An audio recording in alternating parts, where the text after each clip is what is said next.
Μαρία, έρχομαι! Κράτα μου πετσούλα!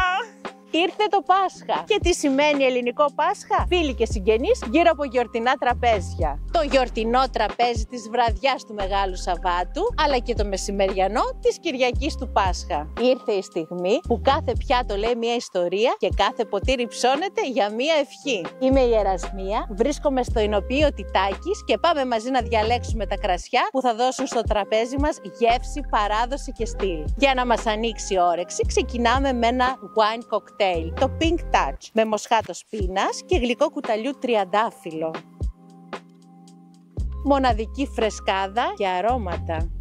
Για την παραδοσιακή μαγειρίτσα και το φρικασέ συστήνουμε το Impetus λευκό. Ένα κρασί με γεμάτο σώμα και ισορροπημένη οξύτητα. Ενισχύει τις γήινες και βοτανικές γεύσεις με τον καλύτερο τρόπο. Και τέλος, για το σηκωτάκι το τηγανιτό αλλά και το αρνάκι το αντικριστό που κάνουμε εδώ στην Κρήτη. Το ζουμερό, το λαχταριστό με την πετσούλα και το ξεροψημένο, το τραγανό που λιώνει στο στόμα και τρελαίνεσαι και τα δηλαδή δεν κλαίω.